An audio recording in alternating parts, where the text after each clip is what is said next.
अस्सलामुअलैकुम नाज़रीन, धरती टीवी में भली कार मां या मंजर अजीज सब खां पहिरियां शामिल कंदासीं हिन वक्त जूं हेडलाइन।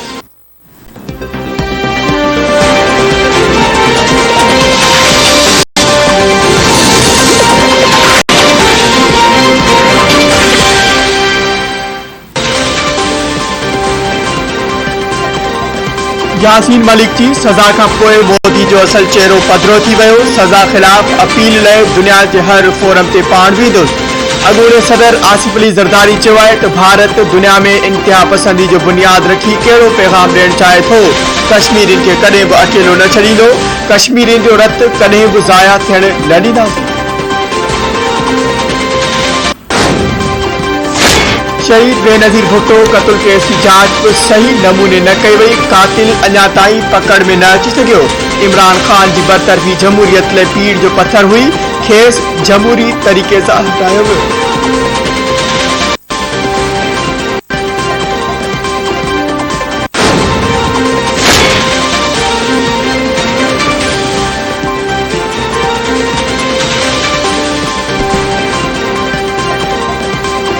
क़ौमी असेंबली इलेक्ट्रॉनिक वोटिंग मशीन जो इस्तेमाल रद्द करे छॾियो। समुंड पार पाकिस्तानियुनि खे परॾे मां वोट ॾियण जो हक़ बि ख़त्म।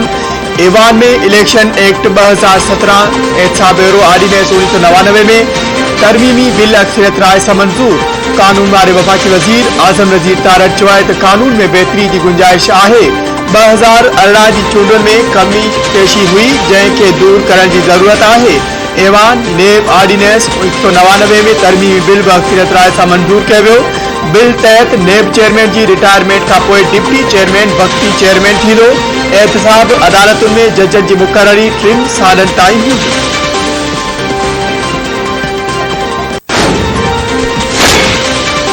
इमरान खान तुंहिंजी मर्ज़ी न हलंदी, हुकूमत मुद्दो पूरो कंदी। इमरान खान न्याज़ी खे डिक्टेशन ॾियणी आहे त पंहिंजे घर में ॾे, ऐवान खे न। वज़ीर आज़म शहबाज शरीफ जो क़ौमी असेंबली इजलास के खिताब। संदसि चवणु आहे त शफ़ाफ़ चूंडुनि लाइ ऐवान कानून साज़ी करे छॾी आहे। मईशत संभालियूं था त भंजदार सां पैगाम ॾिनो वेंदो आहे। नेब ऐं चूंडुनि बाबति नए कानून साज़ी कई वई। एहतसाब अदालतूं करप्शन केस जो फ़ैसिलो 1 साल में कंदियूं आहिनि। ऐवान जी मर्ज़ी सां नई हुकूमत वजूद में आई। इमरान न्याज़ी मुल्की मईशत जो बेड़ो ॿोड़े छॾियो। क़ौमुनि जी ज़िंदगी में ॾुखियारियूं ईंदियूं आहिनि। मुल्क खे हिकु भेरो ॿीहर तरक्की ॾियारणु ऐं ख़ुशहाल बणाइणु चाहियूं था। अवाम हुकूमत जो साथ ॾे।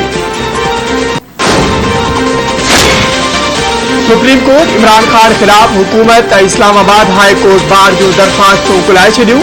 चीफ जस्टिस उमर अता बंदयाल चयो आहे त कंहिं ते इल्ज़ाम लॻाइण लाइ हू नाही वेठा। सुप्रीम कोर्ट आइनी हक़नि जे तहफ़ुज़ लाइ आहे। मुमकिन आहे त इमरान खान खे ग़लति ॿुधायो वियो हुजे। काल जेको कुझु थियो उन सां सियासी पार्टीज़ ते अदलिया जो एतमाद टुटी वियो आहे। अहिड़ो हुकुम जारी कंदासीं जेको मुस्तक़बिल लाइ मिसाल बणिजी वेंदो। ॿुधणी दौरान अटॉर्नी जनरल अदालत गुज़िरियल ॾींहं वारो हुकुम पढ़ियो ऐं इमरान खान जे ख़िताब जी वीडियो बि हलाई।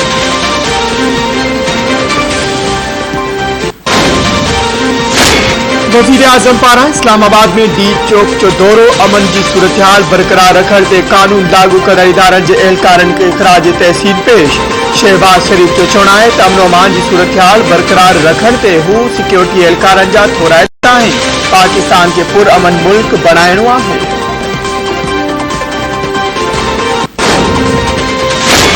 इस्लामाबाद में इमरान खान समेत पीटीआई अगवाननि ख़िलाफ़ भंजडाह ऐं हंगामे जा 2 धारदार केस। कोहसार थाने ते दाख़िल FIR में असद उमर, अली अमीन गंडापुर, खुरम नवाज़ ऐं अली नवाज़ अवान नामज़द। क़ौम जाली इनक़लाब खे रद्द करे छॾियो आहे। मुस्लिम लीग नून जी नायब सदर मरियम नवाज़ चयो आहे त इमरान खान जो इनक़लाबी न पर दफ़ेड़ मार्च हो। 6 ॾींहं जी मोहलत रुगो शर्मिंदगी खां बचण लाइ ॾिनी वई आहे। 50 लख माण्हू गॾु करण जी दावा कंदड़ 50,000 माण्हू गॾु न करे सघियो। ॿारनि खे यतीम बणाईंदड़नि खे न छॾियो वेंदो।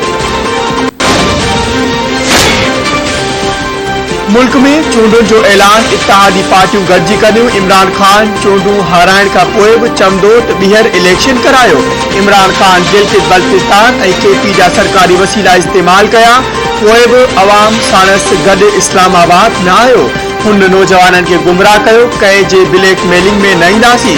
वफाकी घरू वज़ीर राणा सनावला जो इमरान ख़ान जे अल्टीमेटम ते अमल। सिंध जे सूद सभा वारे सूबाई वज़ीर शर्जील इनाम मेमन चयो आहे त पाकिस्तान जी तारीख़ में काल्हो को ॾींहुं कारे ॾिहाड़े तौरु लिखियो वेंदो।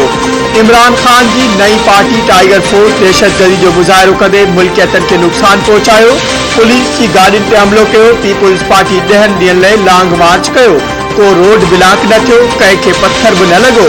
इदारनि खे पीटीआई जे हथ कढण जो नोटिस वठणु घुरिजे। मकानी चूंडुनि जो पहिरियों मरहलो मुक़रर शेड्यूल तहत करायो वञे। Sindh high court Sukkur bench पारां महफ़ूज़ कयल फ़ैसिलो ॿुधाए छॾियो। तकबंदियुनि ऐं वोटनि जो ग़लति दाख़िला बाबति दाख़िल 38 पिटीशन ते अदालत फ़ैसिलो जारी करे छॾियो। एतिराज़नि ते ॿीहर ग़ौर करे हल कयो वियो। अदालत जो इलेक्शन कमीशन खे हुकुम।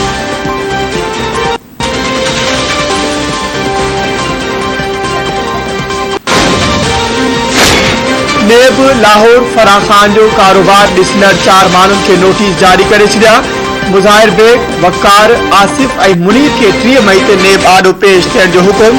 नोटिस में चयो वियो आहे त अवां वटि जवाबदार फराह खान बाबति सबूत ऐं रिकॉर्ड मौजूदु आहे। फराह खान जे कयल ॾोहनि जे सबूत ऐं रिकॉर्ड सां गॾु पेश थियो। बलोचिस्तान असेंबली में घुर्बल हिमायत न मिलण ते वॾे वज़ीर अब्दुल कुद्दूस बज़ीर जो ख़िलाफ़ बेएतमादी रिथ पेश न थी सघी। ॼाम कमाल ग्रुप घुर्बल 13 मेंबरनि जी हिमायत हासिल करण में नाकाम। कोरम जी निशानदही ते इजलास अणॼातल मुद्दे ताईं मुलतवी।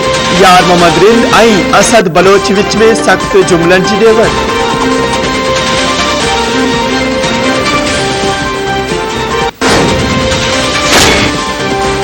पीपुल्स पार्टी सिंध में मकानी चूंडू चाहे थी, पर MQM समेत ॿियूं सियासी पार्टियूं मकानी बिल में तरमीम ताईं चूंडू नथियूं चाहिनि। कतई फ़ैसिलो सिलेक्ट कमेटी में अक्सरियत राय सां कयो वेंदो। मकानी खाते जे सूबाई वज़ीर नासिर हुसैन शाह जो चवणु आहे त MQM ऐं ॿियनि पार्टियुनि ड्यूटीज़ वधाइण समेत ॿियूं तजवीज़ूं ॾिनियूं आहिनि, जिन खे असेंबली में पेश कयो वेंदो। इमरान ख़ान जे फूकणे मां हवा निकिरी वई। आम चूंडू तॾहिं थींदियूं जॾहिं इत्तेहादी जी हुकूमत चाहींदी।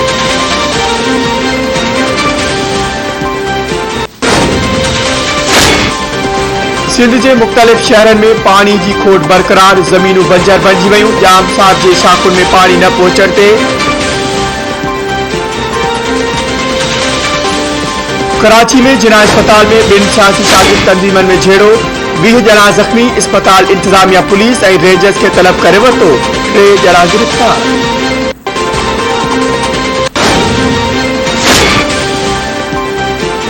लाड़काने वेझो जतोई बिरादरी जी 2 धुरियुनि में संगावती तकरार सां झेड़ो, नींगर सूदो 4 ॼणा मारिजी विया।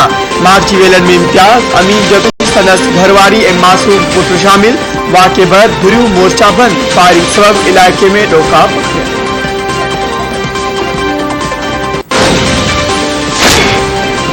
किपरो वेझो ॻोठ गुलाम हैदर में 2 ॿारनि जी मां मुबैना तौर क़त्ल। औरत जे चाचे रमज़ान मूजिब भाइटी सुगरा खे अली जामरी ऐं ॿियनि लठियूं हणी क़त्ल कयो आहे। पुलिस मर्ड अस्पताल मां ज़रूरी कार्रवाई बैदि बासन हवाले करे छॾियो। खानपुर महल भरिसां ॻोठ जीवनगढ़ में 2 भाइरनि मथां कारे जो इल्ज़ाम मलण जो इंकशाफ। मलिक बिरादरी जे माण्हुनि पंहिंजी बिरादरी जी औरत ऐं संदसि धीउ सां महर बिरादरी जे 2 भाइरनि अब्दुल लतीफ़ ऐं अब्दुल अज़ीज़ महर खे कारो करार ॾिनो। कारे इल्ज़ामेट आयल नौजवाननि जो नंढो भाउ हमले में ज़ख़्मी।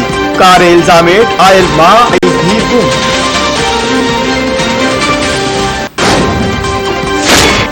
कुंडली जे ॻोठ फ़खरुद्दीन शाह मां 14 ॾींहं अॻु अगवा ॼाणायल नारी मुबैना ज़्यादती जो इंकशाफ। नारी वज वठी माइटनि वटि पहुती। इंसाफ़ जो मुतालबो। हसीना जो चवणु आहे त बासरनि अगवा करे क़ैद करण बैदि 14 ॾींहनि ताईं ज़्यादती जो निशानो बणायो ऐं तशद्दुद करे कूड़े निकाहनामे ते आङूठे जा निशान वरिता विया।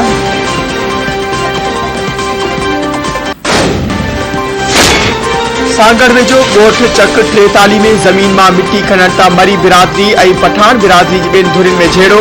डंडा, कुहाड़ियूं ऐं पत्थर लॻण सबबि 15 खां मथे ज़ख़्मी। अस्पताल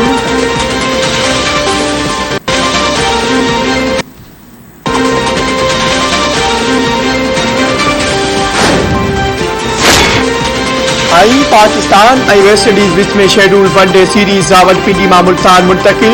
जरियन मूजिब हुकूमत रावलपिंडी में इम्कानी छिकतार सबब मैच मुंतकिल करण की इजाज़त ॾेई छॾी। वेस्ट इंडीज़ की टीम 5 जून ते मुल्तान पहुंचंदी। पहिरीं वनडे मैच 8 जून ते थींदी।